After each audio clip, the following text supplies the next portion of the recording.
Hello friends, welcome to my channel. ನಾವಿವತ್ತು ಮನೆನ ಖಾಲಿ ಮಾಡ್ತಿದ್ದೀವಿ, ಅಂದರೆ ಮನೆನ ಶಿಫ್ಟ್ ಮಾಡ್ತಾಯಿದ್ದೀವಿ.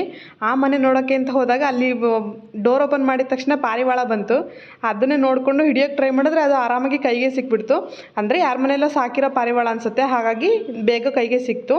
ಮನೆ ನೋಡೋಕ್ಕೆ ಅಂತ ಹೋದ್ವಿ. ಮನೆಯನ್ನು ತುಂಬ ಚೆನ್ನಾಗಿದೆ ನೋಡಿ. ಕೈಲಿ ಹಿಡ್ಕೊಂಡಿದ್ರೆ ಹಾಗೇ ಮತ್ತೆ ಕಿತ್ಕೊಂಡು ಹಾರೆ ಹೊರಟೋಯ್ತು ಹೊರಗಡೆ. ಮನೆಯನ್ನು ಖಾಲಿ ಮಾಡಿದ್ದಾರೆ ಅವರು, ಆದರೆ ಸ್ವಲ್ಪ ಐಟಮ್ಸ್ನ ಅಲ್ಲೇ ಬಿಟ್ಟಿದ್ದಾರೆ. ಸ್ವಲ್ಪ ಟೈಮ್ ಇದೆ, ಲಗೇಜ್ ವ್ಯಾನ್ ಬಂದಿರಲಿಲ್ಲ ಅಂದ್ಬಿಟ್ಟು ಅಲ್ಲೇ ಬಿಟ್ಟಿದ್ದಾರೆ. ಅದನ್ನು ಪಕ್ಕದಲ್ಲಿ ಎತ್ತಿಟ್ಟಿದ್ದಾರೆ, ಸ್ವಲ್ಪನೇ ಇರೋದು.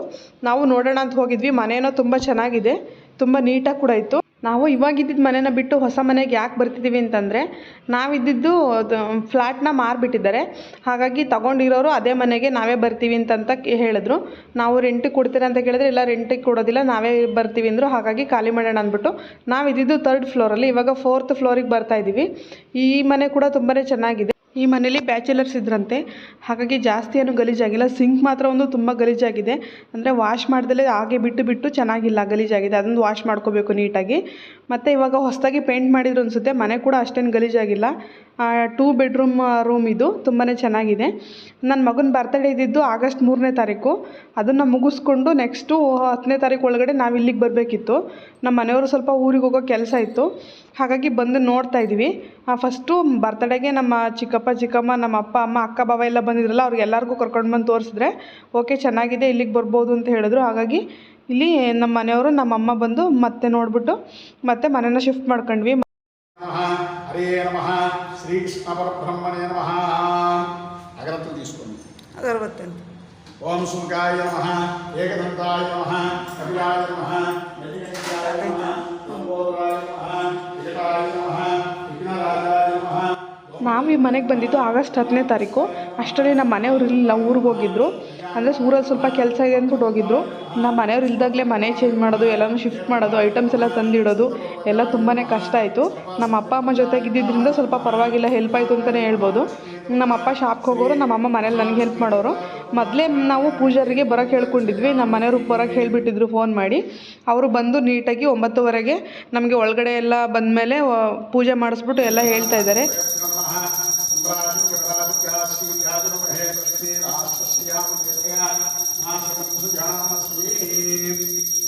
అలా కింద పెట్టేసి నీళ్ళు చొక్క వదిలి కొంచెం పక్కనే అది అక్కడ కలగదు. హర నమ పార్వతీపతే హర మహాదేవ. ఈ పక్క పెట్టండి, అమ్మగారు కూడా తీసుకుంటాం. ಓಂ ದೇವ್ರ ಪೂಜೆ ಎಲ್ಲ ಮುಗಿದ್ಮೇಲೆ ಪೂಜಾರು ಪೂಜೆ ಎಲ್ಲ ಮುಗಿಸ್ಕೊಟ್ಟು ಹೋದರು. ಎಲ್ಲ ಐಟಮ್ಸ್ ಎಲ್ಲ ತಂದು ಇಟ್ಕೊಂಡ್ಮೇಲೆ ನನಗೊಂದ್ಸರಿ ಬರೋಕ್ಕೆ ಹೇಳಿ, ಆವಾಗ ನಾನು ಬಂದು ಬೀರುವ ಎಲ್ಲಿ ಇಡಬೇಕು, ಅಂದರೆ ಯಾವ ಕಡೆ ಫೇಸಿಂಗ್ ಇಡಬೇಕು ಎಲ್ಲನೂ ಹೇಳ್ತೀನಿ ಅಂತ ಹೇಳ್ಬಿಟ್ಟು ಅವ್ರು ಹೋದರು. 11:30 ಅಷ್ಟರಲ್ಲಿ ಹಾಲು ಉಗ್ಸ್ಕೊಳ್ಳಿ ಅಂತ ಹೇಳಿದ್ರು. ಹಾಗಾಗಿ ನಾನು ದೇವ್ರ ಮನೇಲಿ ಪೂಜೆ ಮುಗಿಸ್ ಬಂದುಬಿಟ್ಟು ಇಲ್ಲಿ ಹಾಲು ಉಗ್ಸೋಕ್ಕೆ ರೆಡಿ ಮಾಡ್ತಾಯಿದ್ದೀನಿ. ಸ್ಟವ್ನ ಫಸ್ಟೇ ಎತ್ಕೊಂಡು ಬಂದಿದ್ವಿ, ಅಂದರೆ ನಾವು ಬಾಗಿಲಿಗೆ ಕಾಯಿ ಹೊಡೆದು ಮನೆ ಒಳಗಡೆ ಬಂದಾದಮೇಲೆ ಸ್ಟವ್ವು ಮತ್ತು ಹಾಲು ಉಗ್ಸೋಕ್ಕೆ ಬೇಕಾಗಿರೋದು ಸಕ್ಕರೆ, ಹಾಲು, ಪಾತ್ರೆ ಎಲ್ಲ ಎತ್ಕೊಂಡು ಬಂದಿದ್ವಿ. ಅವರು ನೀವೇ ಪೂಜೆ ಮಾಡ್ಕೊಳ್ಳಿ ಅಂತ ಹೇಳ್ಬಿಟ್ಟು ಹೋದರು. ಅವತ್ತು ತುಂಬ ಅಂದರೆ ತುಂಬಾ ಮಳೆ ಬರ್ತಿತ್ತು. ಇಲ್ಲಿ ನಾನು ಹಾಲು ಉಗ್ಸೋಕ್ಕಿಂತ ರೆಡಿ ಮಾಡ್ತಾಯಿದ್ದೀನಿ.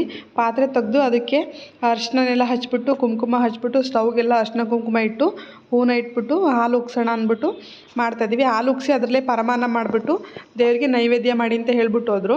ಹಾಗೆ ಅಕ್ಕಿ ಎಲ್ಲ ತೊಗೊಂಡು ಬಂದಿದ್ವಿ, ಅದರಲ್ಲೇ ಪರಮಾನ್ನ ಮಾಡೋಣ ಅಂದ್ಬಿಟ್ಟು ಹಾಲನ್ನ ಕಾಯಕ್ಕಿಟ್ಟೆ. ನಾನು ಕಾಯಕ್ಕಿಟ್ಬಿಟ್ಟು ಸ್ಟವ್ನ ಹಚ್ತಾಯಿದ್ದೀನಿ ನೋಡಿ.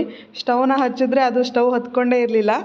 ನಾವು ಸ್ಟವ್ ಹಚ್ಚಿದೆ, ಹಾಲು ಕಾಯ್ದಿರುತ್ತೆ ಅಂದ್ಬಿಟ್ಟು ಹೊರಗಡೆ ಹೋಗಿದ್ವಿ. ನಾವು ನಮ್ಮ ಅಮ್ಮನೂ ಐಟಮ್ಸ್ ಎಲ್ಲ ತೊಗೊಬಂದಿರೋದು ನೋಡೋಕ್ಕೆ ಅಂದ್ಬಿಟ್ಟು ಅಲ್ಲಿ ನೋಡಿದ್ರೆ ಸ್ಟವ್ವೇ ಆನ್ ಆಗಿಲ್ಲ. ಏನು ಇಷ್ಟೊತ್ತಾದ್ರೂ ಆಗಿಲ್ವಲ್ಲ, ಕಾಯ್ದಿಲ್ಲ ಹಾಲು ಅಂತ ನೋಡ್ತಾಯಿದ್ರೆ ಸ್ಟವ್ವೇ ಆನ್ ಆಗಿಲ್ಲ. ಇವಾಗ ಆ ಕ್ಲಿಪ್ಪಿಂಗ್ಸ್ನೂ ಹಾಕ್ತೀನಿ ನೋಡಿ. ಇಲ್ಲ ಆನ್ ಮಾಡಿಲ್ವೇನ.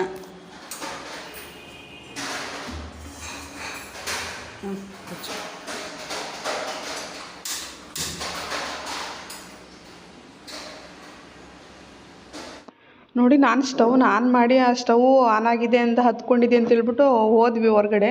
ಅಲ್ಲಿ ನೋಡಿದ್ರೆ ಹತ್ತೇ ಇಲ್ಲ ಸ್ಟವ್. ಆಮೇಲೆ ನೋಡಿದ್ರೆ ಗ್ಯಾಸ್ ಸ್ಮೆಲ್ ಬರ್ತಿತ್ತು. ಒಳಗಡೆ ಬಂದು ನೋಡಿದ್ರೆ ಆವಾಗ ಮತ್ತೆ ಆನ್ ಮಾಡಿ ಹಾಲು ಉಗ್ಸಿದ್ವಿ. ಹಾಲು ಉಗ್ಸ್ಬಿಟ್ಟು ಅದಕ್ಕೇ ಸಕ್ಕರೆ ಹಾಕ್ಬಿಟ್ಟು ಅದಕ್ಕೇ ಅಕ್ಕಿ ಹಾಕ್ಬಿಟ್ಟು ಪರಮಾನ್ನ ಮಾಡಿಬಿಟ್ಟು ದೇವರಿಗೆ ಪ್ರಸಾದನ ಕೊಟ್ಟು ಆಮೇಲೆ ನಾವೆಲ್ಲರೂ ತಿಂದ್ವಿ.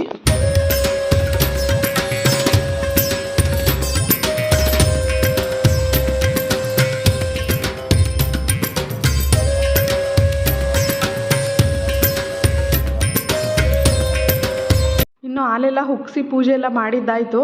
ಇವಾಗ ನೋಡಿ ಐಟಮ್ ಎಲ್ಲ ತಂದು ಹಾಗೆ ಎಲ್ಲಿ ಬೇಕಲ್ಲೇ ಹರಡ್ಕೊಂಡು ಬಿಟ್ಟಿದ್ದೀವಿ. ನಾವು ಮನೇನ ಐಟಮ್ ಶಿಫ್ಟ್ ಮಾಡೋರಿಗೆ ಹೇಳಿದ್ವಿ, ಇಬ್ಬರು ಬಂದಿದ್ದರು. ಅವರು washing machine, fridge, T V ಹಾಗೆ ಬೀರುವ, ಮಂಚ ಎಲ್ಲನೂ ತಂದುಕೊಟ್ಟಿದ್ರು. ಇಲ್ಲಿ ನೋಡಿ ನಮ್ಮಮ್ಮ ಬಟ್ಟೆ ಜೋಡಿಸ್ತಿರ್ಬೇಕಾದ್ರೆ ನಾನು ರೇಷ್ಮೆ ಸೀರೆನ ತೋರಿಸ್ತಾ ಇದ್ದಾರೆ. ಇದು ನನ್ನ ಮದುವೆಯಲ್ಲಿ ದಾರೆಗೆ ಉಟ್ಕೊಂಡಿದ್ದು ರೇಷ್ಮೆ ಸ್ಯಾರಿ, ಮತ್ತು ಡ್ರೈ ವಾಶ್ ಮಾಡಿಸಿ ಹಾಗೆ ಇಟ್ಟಿದ್ದೀನಿ. ನೋಡಿ ಎಲ್ಲನೂ ಮನೇಲಿ ಹರಡ್ಕೊಂಡು ಬಿಟ್ಟಿದ್ದೀವಿ. ಇದನ್ನು ಯಾವಾಗ ಕ್ಲೀನ್ ಮಾಡೋದು, ಎಷ್ಟೊತ್ತಾಗುತ್ತೆ ಅಂತ ಕೂಡ ಗೊತ್ತಿಲ್ಲ. ಇನ್ನು ಕಿಚನ್ಗೆ ಐಟಮ್ಸ್ ಏನೋ ತೊಗೊಂಡು ಬಂದಿಲ್ಲ, ಕೆಳಗಡೆನೇ ಇದೆ. ಒಂದೊಂದಾಗಿ ತೊಗೊಂಡು ಬರ್ತಿದ್ದೀವಿ. ವಾಷಿಂಗ್ ಮಿಷಿನ್ನು, ಫ್ರಿಜ್ಜು ಇದನ್ನೆಲ್ಲ ಅವ್ರು ತೊಗೊಂಡು ಬಂದರು. ಹಾಗೆ ಸ್ವಲ್ಪ ದೊಡ್ಡ ದೊಡ್ಡ ಐಟಮ್ನ ಅವ್ರ ಕೈಲೇ ತರಿಸ್ಕೊಂಡ್ವಿ. ಮೇಲ್ಗಡೆ ಎತ್ತಿಟ್ಟಿಸ್ಕೊಂಡ್ವಿ. ಹಾಗೆ ನೋಡಿ ಎಲ್ಲನೂ ಅಲ್ಲೆಲ್ಲೇ ಇದೆ, ತುಂಬ ಮೆಸ್ಸಿ ಆಗಿದೆ. ನಮ್ಮ ಪಾಪು ಇಲ್ಲಿ ಬ್ಯಾಗ್ ಹಿಡ್ಕೊಂಡು ಬಂದಿದ್ರೆ ಅದನ್ನು ಆ ಕಡೆ ಈ ಕಡೆ ಓಡಾಡಿಸ್ಕೊಂಡು ಆಟ ಆಡ್ತಾ ಇದ್ದಾನೆ. ನೋಡಿ ಬೀರೋ ಮತ್ತು ಅವರೇ ಮಂಚನೇ ಎಲ್ಲ ಅವರೇ ತೊಗೊಂಡು ಬಂದಿದ್ದರು. ನಾವು ಇದನ್ನೆಲ್ಲ ನೀಟಾಗಿ ಜೋಡಿಸ್ಕೊಳ್ಳೋ ಅಷ್ಟರಲ್ಲಿ ಎಷ್ಟೊತ್ತಾಗುತ್ತೆ ಅಂತ ಗೊತ್ತಿಲ್ಲ. ನಮ್ಮಮ್ಮ ತುಂಬಾ ಹೆಲ್ಪ್ ಮಾಡಿದ್ರು. ನಮ್ಮಮ್ಮ ಇದರಿಂದ ತುಂಬಾ ಹೆಲ್ಪ್ ಆಯಿತು. ಇವತ್ತಿನ ವ್ಲಾಗ್ ಇಷ್ಟ. ಈ ವಿಡಿಯೋ ಇಷ್ಟ ಆಗಿದ್ರೆ ಲೈಕ್ ಮಾಡಿ, ಶೇರ್ ಮಾಡಿ, ಹಾಗೆ ಸಬ್ಸ್ಕ್ರೈಬ್ ಮಾಡ್ಕೊಳ್ಳಿ.